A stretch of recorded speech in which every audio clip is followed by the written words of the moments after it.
Hi and welcome back to another Amazon selling video. If you're new to my channel, my name is Nikki Kirk and this is my 6th year of selling on Amazon, my 4th year of helping other sellers get started and grow their Amazon selling businesses.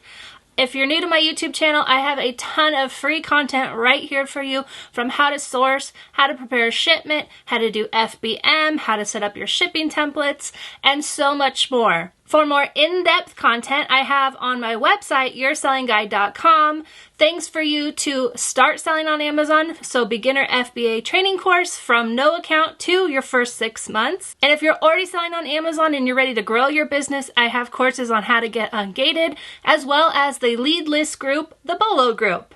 You are welcome to join or check out more. They are all on my website, yoursellingguide.com. In today's video, I'm going to answer the most frequent new seller question, which is, how do you find a replen? If you like this video, don't forget to subscribe to my channel so you'll be the first to know when new videos come out. So what is replen? It's short for replenishment, and it's an item that you're selling over and over again. It is the crown jewel for a seller because it makes your life so much easier. You source it, you ship it, you sell it, and you repeat over and over, making your life so much easier. So here is the not so great news. A replen isn't just gonna poof appear one day for you. You find a replen doing the same thing you would do to find any product you sell. You scan it, you see if it's profitable, you buy some, and you send it in. What sets a replen apart is the simple ability to replenish it, to easily send in more without having to do all the work of finding a product from scratch.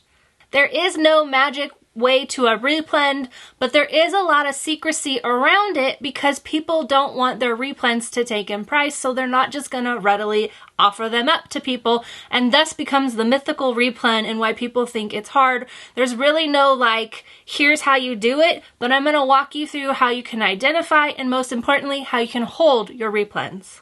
I'm going to quick stop off just to say that if you ever see anyone publicly share a product and it looks great and it's making great profit, it's not going to hold that profit when it's publicly shared like that, because now every seller who's watching, who's in that whatever audience, now sees it. And unfortunately, there's a lot of sellers out there who will tank the price, or they think they're going to flip it quick and all that stuff, and thus making a replen moot. I'm always sharing products in my video, but I'm sharing them as examples to you of what's out there. So if I share something, it's either something I sold years ago or a couple months ago, I'm no longer selling it. And it's just to like encourage you to see like, this is it, this is out there and you can do it.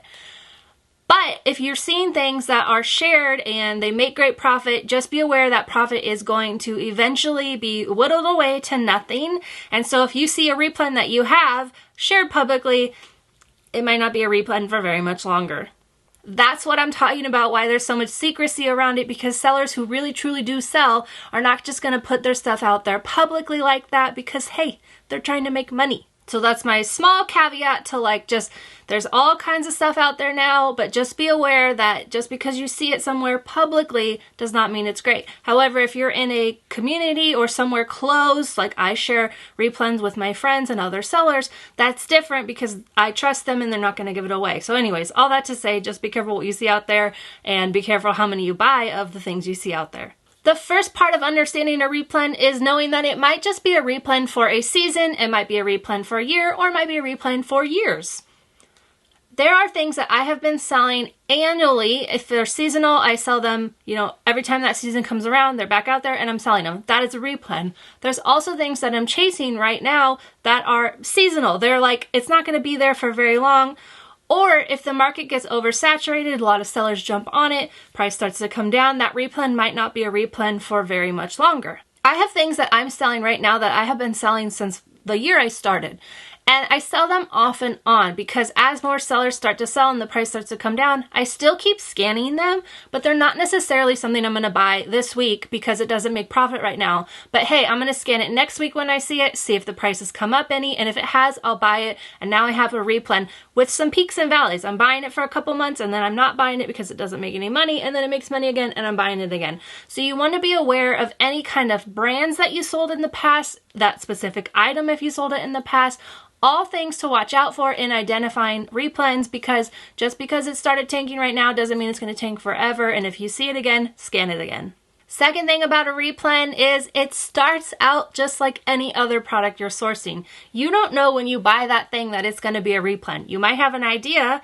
So say I bought a spice at Walmart. Hey, if that spice is in the regular aisle, probably going to be in the regular aisle for some time, so I can buy it again and again and again.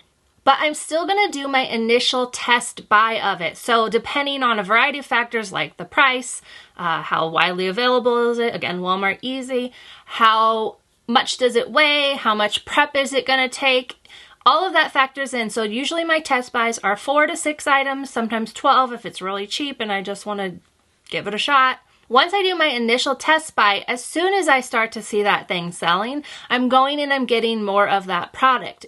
Even if it starts selling after a week or after a month, if the price is holding steady, I'm going to go next week and source it and send in some more.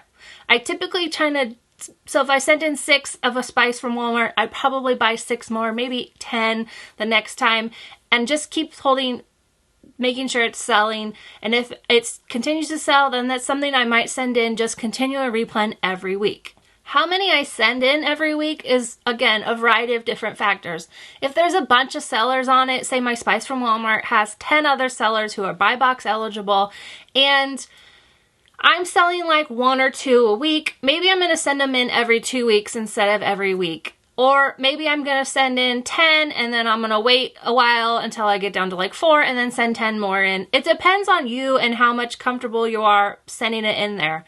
If, however, I see I've got 10 sellers on it, including myself, we're all making money, everything's great, but now all of a sudden like 4 or 5 other sellers have jumped on and they're doing that race to the bottom where they drop it a penny because they foolishly think that you have to drop your price to win the buy box. Well, now I'm not going to be sending in as many because that race to the bottom is starting, and while it's still making a profit, I'm factoring that into how many I want to keep sending in and seeing how many other sellers start to play that game and race to the bottom. So just because it started selling doesn't mean I'm clearing the shelf and sending in more. I'm still kind of evaluating it. Like, it happens real fast, and once you get used to it, you'll get used to it. But you can make these decisions in like 10 to 30 seconds of how many you want to send in based off of what you see coming through while you're scanning it again in the store. Because like I said, every time I go to the store, I'm not just buying that item, that spice from Walmart. I'm not just throwing it in my cart again. I'm going to scan it, just make sure everything's good still, and then I'm going to replen it.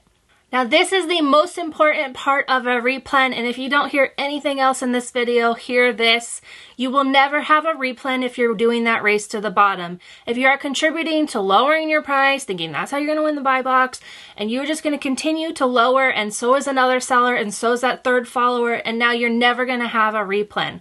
So if you're in this for the quick flip and you want to work harder, not smarter, you are never going to have a replen because you are just going to erode that price to where it doesn't make any profit and it's not worth the time. So you can't have a replen if you're playing that race to the bottom game. Replens are bread and butter because they are super easy. I made $10,000 on one item during Q4 because it was an easy replen and the price did not erode. That's what you want to have, and that's why you can't be lowering the price. The most frustrating thing about selling in 2022 was this crazy influx of sellers who were price tanking. It's insane. I've been selling for 6 years and there's always been price tankers. That's always been a part of selling on Amazon, but it was never to the point that it was last year. So I'm really hopeful that in 2023, they failed and didn't make any money and realized it wasn't worth their time and they just give up, or they got smarter, maybe ran across one of my videos or someone else talking about stop lowering the price, and they are now making money and we're all holding the price. But just know that that was a big deal in 2022. It was super frustrating, and I'm really hopeful that this year that doesn't happen. But just know, tell your friends, tell everyone, you don't have to be the lowest price. I have a whole video on the buy box, how to win it. Price is one factor out of like 10 different factors.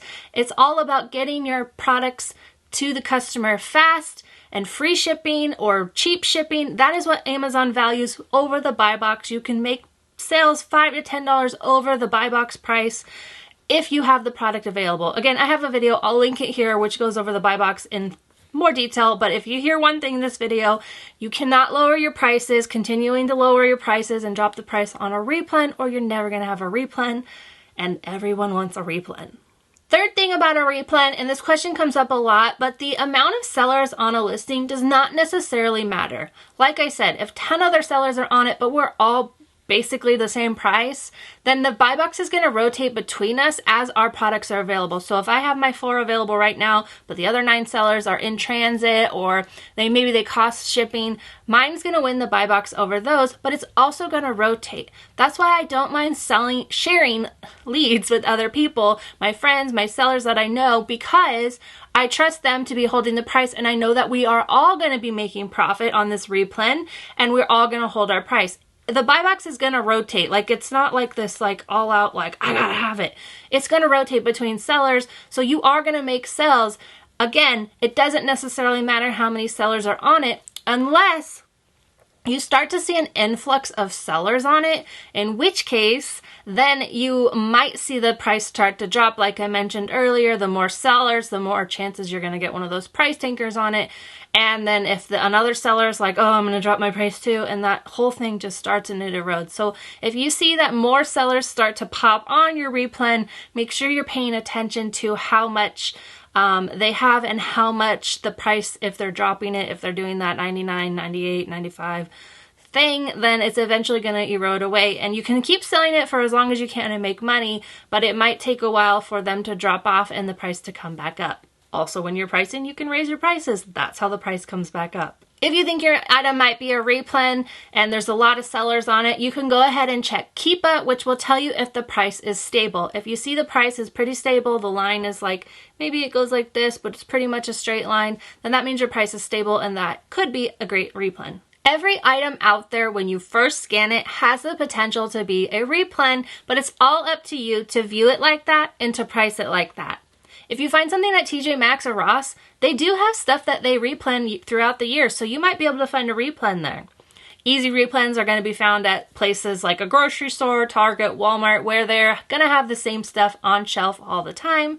Or you might have those seasonal or chase items where if you found it at Ollie's Grocery Outlet or other kind of liquidation stores, there's only so many they got of that item, right? So you're going to be chasing that down. Like I said, I always do a test buy. I treat every single item the same when I first buy it. I test it out, see if it's going to sell. Once it starts selling, then I go ahead and I grab the rest. At a place like Grocery Outlet, Ollie's, liquidation type discount stores, those places, since they only have what they have, you kind of have to go around and use your best judgment, again, taking into account how much it costs, what the profit margin is, what the prep is, how much it weighs, because that's going to factor into how much it costs to ship it to Amazon or ship it to the customer if you're doing FBM. So all those different things go into it, but those are the little seasonal chases. I like to call them chases, where I'm like, oh, this hot product's selling right now. I'm going to go to all the local Ollie's, Grocery Outlet, whatever it is, and I'm going to buy all that they have of it so that I can get the most out of that one item, because once it's gone, it's going to be gone. So those are your, like, you might have a replens for a couple months type of thing.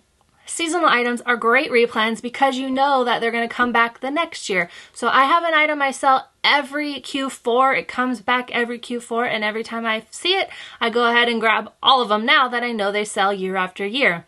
That's not necessarily the case, so if you have a seasonal item this year and it's your first year selling it, I would still test it again the next season, because I did have some stuff that sold solid for 3 years during Christmas. They would sell it, but then the 4th year, for whatever reason, it wasn't hot anymore. So I still scan it, I still make sure it's good, and I take all those different things into effect, but just because it's great one year doesn't necessarily mean it's great the other year. So just use caution, as always, when you're evaluating something to buy.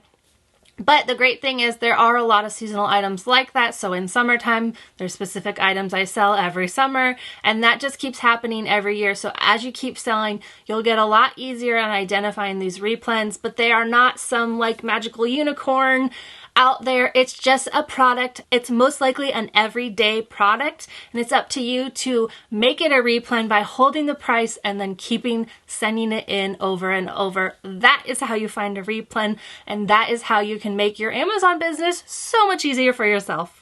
Thank you guys so much for watching. Let me know in the comments if you've had a replen that's tanked and come back, or if you've had any kind of stories about your replen. I look forward to chatting with you there, and I'll see you next time right here for another Amazon selling video.